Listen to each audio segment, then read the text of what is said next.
ನಮಸ್ಕಾರ ಎಲ್ಲರಿಗೂ ಮತ್ತೊಮ್ಮೆ ನಿಮಗೆಲ್ಲರಿಗೂ ನಮ್ಮ ಚಾನೆಲ್ಗೆ ಸ್ವಾಗತ. ನಾಳೆ ದಿವಾಳಿ, ಸೊ ಕ್ಲೀನಿಂಗ್ ನೆಸೆಸರಿ ಅಲ್ಲ. ಸೊ ಎಲ್ಲ ಬಟ್ಟೆಗಳನ್ನು ಹಾಕಿದ್ದೇನೆ. ಇವಾಗ ಫಸ್ಟ್ಗೆ ನಾವು ವಾಶ್ ಮಾಡುವ ಬಟ್ಟೆಗಳನ್ನು ಅಂತ ಸ್ಟಾರ್ಟ್. ಸಾಕು 20 ಮಿನಿಟ್ಸ್ ಕೀಕಿಯದು ಬಟ್ಟೆನೆಲ್ಲ ವಾಶ್ ಮಾಡಬೇಕು. ಇವಾಗ ಕೀಕಿ ಪಾಪು ಎಲ್ಲಿ ಅಂತ ನಿಮ್ಗೊಂದು ಕ್ವಶನ್ ಇರ್ಬೋದಲ್ಲ, ಬನ್ನಿ ತೋರಿಸ್ತೀನಿ. ಕೀಕಿ ಪಾಪು ಇದ್ದಾರಲ್ಲ, ತುಂಬಾನೇ ಬ್ಯುಸಿ ಆಗಿದ್ದಾರೆ. ಏನ್ ಮಾಡ್ತಿದ್ದೀರಾ ಬಾಬು?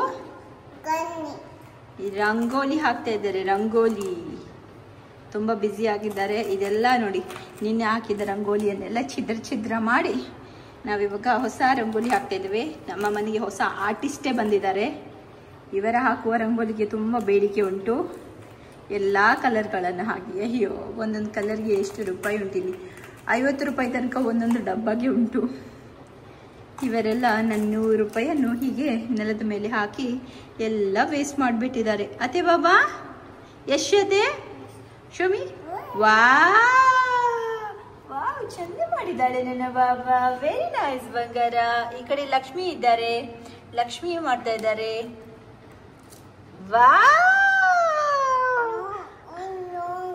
ಸಾರಿ, okay, no problem, you can make it proper. Okay okay, ಸ್ವಲ್ಪ ಬ್ಯುಸಿಯಾಗಿಡ್ಬೇಕಲ್ಲ ಮಕ್ಕಳನ್ನು. ಸೊ ಇಂಥದ್ದೆಲ್ಲ ರಂಗೋಲಿ ಪೌಡರ್ ಅದು ಇದು ಎಲ್ಲ ಕೊಟ್ಟುಂಟಲ್ಲ, ಅವಳನ್ನು ಬ್ಯುಸಿಯಾಗಿ ಇಡಿಸೋದು. ಸ್ವಲ್ಪ ಮೊಬೈಲಿಂದ ದೂರ ಇಡ್ತಾಳೆ. ಇಲ್ಲದಿದ್ದರೆ ಮೊಬೈಲ್ ಇಲ್ಲದಿದ್ದರೆ ಟಿವಿ ಸ್ಕ್ರೀನ್ ಉಂಟಲ್ಲ, ಸ್ವಲ್ಪ ಕಡಿಮೆ ತೋರಿಸುವ ಅಂತ. ಅದಕ್ಕೋಸ್ಕರ ಇಂಥದ್ದೆಲ್ಲ ಆ್ಯಕ್ಟಿವಿಟಿಗೆ ನಾವು ಅವಳಿಗೆ ಓಕೆ ಅಂತ ಹೇಳೋದು. ಮನೆ ಕಲೆಚಾತ್ರು ಪರವಾಗಿಲ್ಲ, ಇದು ಹೊರಗಡೆ ಮನೆ ಕಲೆಚಾತ್ರು ಪರವಾಗಿಲ್ಲ, ಆಮೇಲೆ ಕ್ಲೀನ್ ಮಾಡ್ಬೋದು ಅದಕ್ಕೋಸ್ಕರ. ಬಟ್ ಅವಳು ಹ್ಯಾಪಿಯಾಗಿರ್ತಾಳೆ. ಹ್ಯಾಪಿ ಎಲ್ಲ ಇರುತ್ತಮ್ಮ. ದಿವಾಲಿ ಅಲ್ವಾ, ಸೊ ನಾನಿಲ್ಲಿ ಹ್ಯಾಪಿ ದಿವಾಲಿ ಅಂತ ಒಂದು ಪೋಸ್ಟರ್ ಅಂಟಿಸುವಂತ ಇದ್ದೇನೆ. ನಾನು ಇವಾಗ ಮಾಡಬೇಕು, ಇದನ್ನೆಲ್ಲ ಕ್ಲೀನ್ ಮಾಡಿ ಆಮೇಲೆ ಇದಕ್ಕೆ ಒಂದು ಪೋಸ್ಟರ್ ಹಂಚಿ ಆಮೇಲೆ ನಾಳೆ ಎಲ್ಲ ಬ್ಯೂಟಿಫುಲ್ ಆದ ಪಿಕ್ಚರ್ ಕ್ಲಿಕ್ ಮಾಡ್ಬೋದು ಅಂತ ಅಂದ್ಕೊಳ್ತಾ ಇದ್ದೇನೆ. ಇನ್ನು ನೋಡುವ ಏನಾಗುತ್ತೆ ಅಂತ. ಇವಾಗ ಇನ್ನು ಮಧ್ಯಾಹ್ನಕ್ಕೆ ಊಟ ರೆಡಿ ಆಗಬೇಕು. ಸೊ ಅದೆಲ್ಲ ಉಂಟು. ಅದೆಲ್ಲ ಮಾಡಿದ ನಂತರ ಎಂಡಲ್ಲಿ ನಾನು ಇದನ್ನು ಮಾಡ್ತೀನಿ. ಮೊನ್ನೆ ನಾವು ಫ್ರೈಡೇ ನನ್ನ ಹಸ್ಬೆಂಡ್ ಫಿಶ್ ತಂದಿದ್ರು, ಪಾಪ್ರೆಟ್ ಮತ್ತು ನಂಗೆ ಫಿಶ್. ಆಲ್ರೆಡಿ ನಂಗೆ ಇದು ನಾನು ಫ್ರೈ ಮಾಡಿದೆ, ಬಟ್ ಇವಾಗ ಸ್ವಲ್ಪ ನಂಗೆ ಉಳಿದಿತ್ತು 3 ಫಿಶ್. ಸೊ ಅದರದ್ದು ಮಸಾಲ ಮಾಡುವಂಥ, ಫಿಶ್ ಕರಿ ಮಾಡುವಂಥ ನಾನು ಹೇಗೆ ಮಾಡ್ತೇನೆ, ನಮ್ಮ ಮ್ಯಾಂಗ್ಳೂರ್ ಸ್ಟೈಲ್ ಇದು ಫಿಶ್ ಕರಿ ಹೇಗೆ ಮಾಡೋದು ಅಂತ ಈ ವ್ಲಾಗಲ್ಲಿ ನಾನು ತಿಳಿಸ್ಕೊಡ್ತೇನೆ. ಕ್ವಿಕ್ಕಾಗಿ ಒಂದು 3 ಫಿಶ್ಗೆ ನಾನು ಇವಾಗ ಮಸಾಲ ಹಾಕ್ತಾ ಇದ್ದೇನೆ. ಮತ್ತು ಒಂದು ಫಿಶ್ ನೋಡುವ, ಈ ಫಿಶನ್ನು ನಾನು ಈವ್ನಿಂಗ್ ಫ್ರೈ ಮಾಡ್ತೀನಿ. ಇನ್ನೂ ಕೂಡ ಅದು ಫ್ರಿಜ್ಜಲ್ಲಿ ಇರ್ತದಲ್ಲಿ ಇನ್ನೂ ಕೂಡ ಹಾಗೆಯೇ ಗಟ್ಟಿಯಾಗಿ ಉಂಟು. ಐಸ್ ಕಟ್ಟಿಯಾಗಿ ಉಂಟು. ಇದು ಹೀಗೇ ಸ್ವಲ್ಪ ಹೊತ್ತು ನೀರಲ್ಲಿ ಇರಲಿ. ಇದು ಓಕೆ, ಇದು ನಾರ್ಮಲ್ ಸ್ಟೇಟಿಗೆ ಬಂದಿದೆ, ಅದು ಸಾಫ್ಟ್ ಆಗಿದೆ ಅಂತ ನೋಡುವ. ಬನ್ನಿ, ನಾನು ನಿಮಗೆ ಇವಾಗ ಉಂಟಲ್ಲ ಮ್ಯಾಂಗ್ಳೂರಿಯನ್ ಫಿಶ್ ಕರಿ ಹೇಗೆ ಮಾಡೋದು ಅಂತ ತೋರಿಸ್ತೀನಿ. ಹುರಿಲಿಕ್ಕೆ ಏನೆಲ್ಲ ಮಸಾಲೆ ತಗೊಂಡಿದ್ದೇನೆ ಅಂತ ಹೇಳ್ತೇನೆ. 7-8 ಕಾಳು ಆಗುವಷ್ಟು ನಾನು ಕಡಿಮೆಣಸು, ಆಮೇಲೆ ಸ್ವಲ್ಪ ಒಂದು ಚಿಟಿಕೆ ಮೇಥಿ ಕಾಳು, ಆಮೇಲೆ ಒಂದು 1/4 ಟೇಬಲ್ ಸ್ಪೂನ್ ಅಂತ ಹೇಳ್ಬೋದು, 1/4 ಟೇಬಲ್ ಸ್ಪೂನ್ಗಿಂತ ಕಡಿಮೆ ನಾನು ಸಾಸಿವೆ ತಗೊಂಡಿದ್ದೇನೆ. ಆಮೇಲೆ ಸ್ವಲ್ಪ ಓಂ ಕಾಳು, ಸ್ವಲ್ಪ ಚಿಟಿಕೆ ತಗೊಂಡಿದ್ದೇನೆ. ಇವಾಗ ನಾನು ಇದನ್ನು ಪ್ಯಾನಿಗೆ ಹಾಕಿ ಫ್ರೈ ಮಾಡ್ತೀನಿ.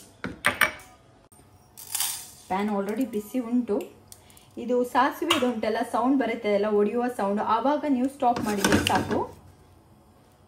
ಅಲ್ಲಿ ತನಕ ನೀವು ಲೈಟಾಗಿ ಫ್ರೈ ಮಾಡಿ.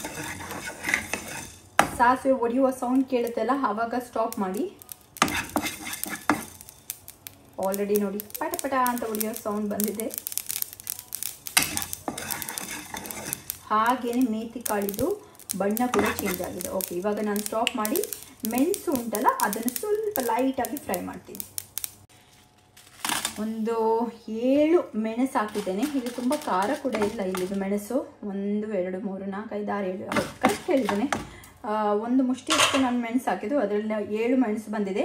ನಾನು ಸ್ವಲ್ಪ ಇದನ್ನು ಫ್ರೈ ಮಾಡ್ತೇನೆ. ಲೈಟಾಗಿ ಉಂಟಲ್ಲ, ಬಿಸಿ ಆಗುವಷ್ಟು, ನಾನು ಕಪ್ಪಾಗುವಷ್ಟು ನಾನು ಫ್ರೈ ಮಾಡಲ್ಲ.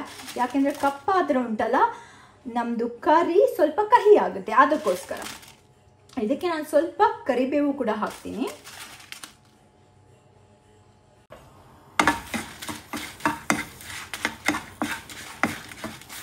ಸ್ವಲ್ಪ ಬಿಸಿಯಾಗಿ, ಲೈಟಾಗಿ ಬಿಸಿಯಾಗಿ. ಕರಿಬೇವು ನಿಮಗೆ ಬೇಕಿದ್ರೆ ಹಾಕಿ, ಬಟ್ ನಾನು ಹಾಕ್ತೀನಿ. ನನಗೆ ಇಷ್ಟ ಅದರದ್ದು ಫ್ಲೇವರ್, ಅದಕ್ಕೋಸ್ಕರ ನಾವು ಹಾಕ್ತೇವೆ. ಮ್ಯಾಂಗ್ಳೂರ್ನವರೆಲ್ಲ ಕರಿ ಮಾಡುವಾಗ ಇದು ಕರಿಬೇವು ಹಾಕ್ತಾರೆ. ಸ್ವಲ್ಪ ಬಿಸಿ ಆಗಲಿ.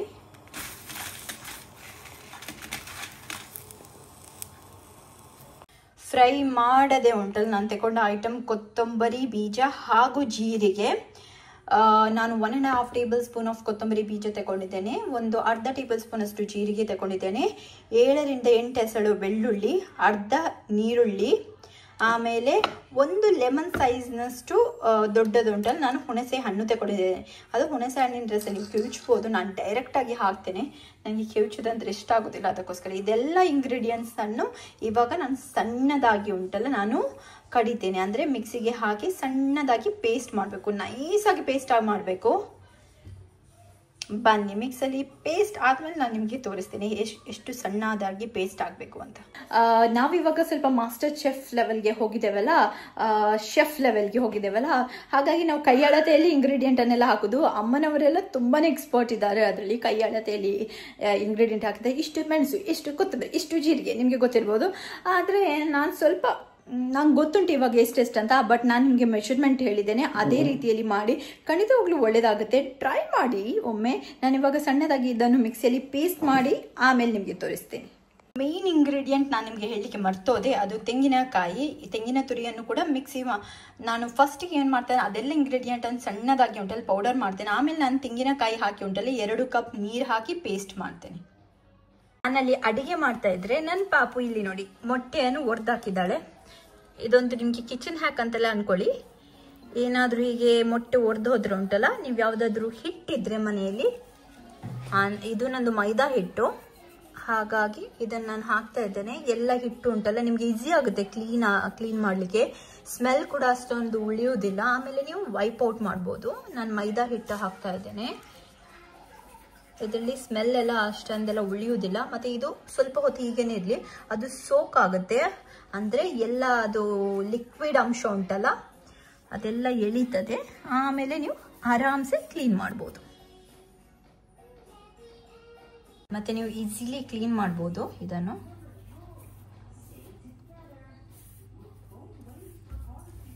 ವೈಪ್ ಔಟ್ ಮಾಡಿದ್ರೆ ಆಯಿತು. ಸ್ವಲ್ಪ ಡ್ರೈ ಆಗಲಿ, ಆಮೇಲೆ ಈಸಿ ಆಗುತ್ತೆ ನಿಮಗೆ.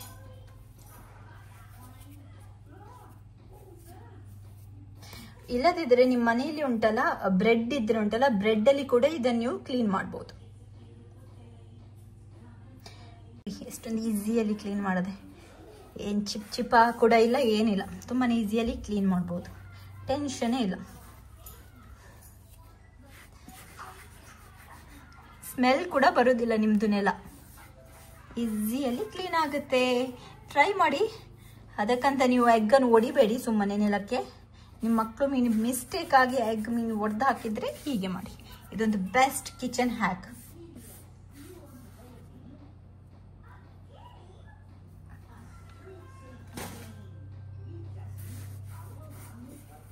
ಆಯ್ತು, ಒಳ್ಳೇದು ಮಾಡಿ ಕ್ಲೀನ್ ಆಯ್ತು. ಇನ್ನು ಸ್ವಲ್ಪ ವಾಟರಲ್ಲಿ ನೀವು ಸ್ವಲ್ಪ ತೊಳೆದ್ರೆ ಆಯ್ತು ನೆಲವನ್ನು.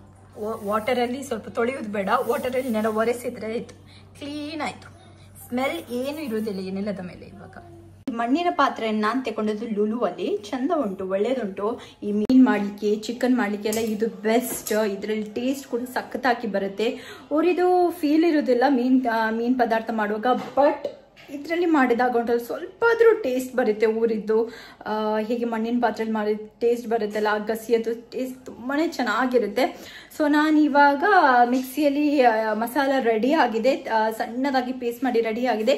ಆ ಮಸಾಲಕ್ಕೆ ಉಂಟಲ್ಲ ನಾವು ಓನಿಯನ್, ಗ್ರೀನ್ ಚಿಲ್ಲೀಸ್ ಮತ್ತು ಜಿಂಜರ್ ಹಾಕಬೇಕು. ಜಿಂಜರ್ ಹಾಕಿ ಚೆನ್ನಾಗಿ ಉಂಟಲ್ಲ ಕುದಿಸುವ. ಅರ್ಧ ಓನಿಯನ್ ನಾನು ಕಡಿಯುವಾಗ ಹಾಕಿದ್ದೇನೆ ಮಿಕ್ಸಿಗೆ.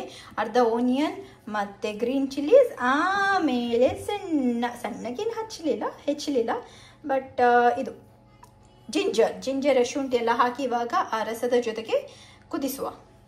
ರಸದ ಕಲರ್ ನೋಡಿ ಎಷ್ಟು ಚೆನ್ನಾಗಿ ಬಂದಿದೆ ಅಂತ. ಇವಾಗ ಎಲ್ಲ ಐಟಮ್, ಹೆಚ್ಚಿಟ್ಟ ಎಲ್ಲ ಐಟಮ್ಗಳು ಹಾಕುವ. ತುಂಬ ಐಟಮ್ ಇಲ್ಲ, ಓನಿಯನ್, ಗ್ರೀನ್ ಚಿಲ್ಲಿ ಮತ್ತು ಇದು. ಆಮೇಲೆ ಇದಕ್ಕೆ ಇವಾಗ ಸ್ವಲ್ಪ ಉಪ್ಪು ಹಾಕುವ.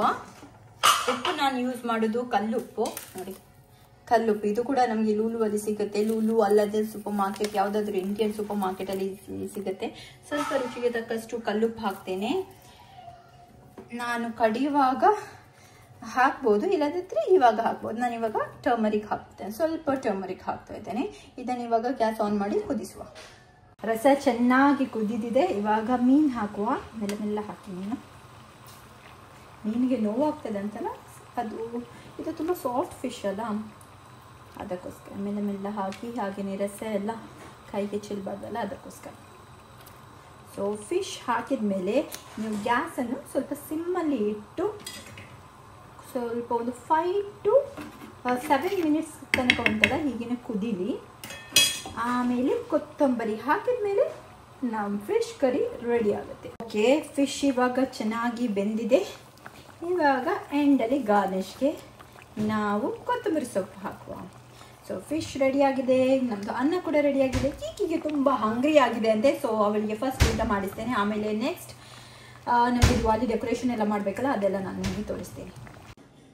ಕೀಕಿ ಒಂದು ಸಿಂಪಲ್ ಪ್ಲೇಟ್ ರೆಡಿ ಆಗಿದೆ. ಇವತ್ತು ನಾನು ಬಾಯ್ಲ್ಡ್ ರೈಸ್ ಮಾಡಿದ್ದೇನೆ. Boiled rice, fish curry. ಅವಳಿಗೆ ಜಾಸ್ತಿ ಗಸಿ ಕೊಡೋದಿಲ್ಲ, ಅದಕ್ಕೋಸ್ಕರ.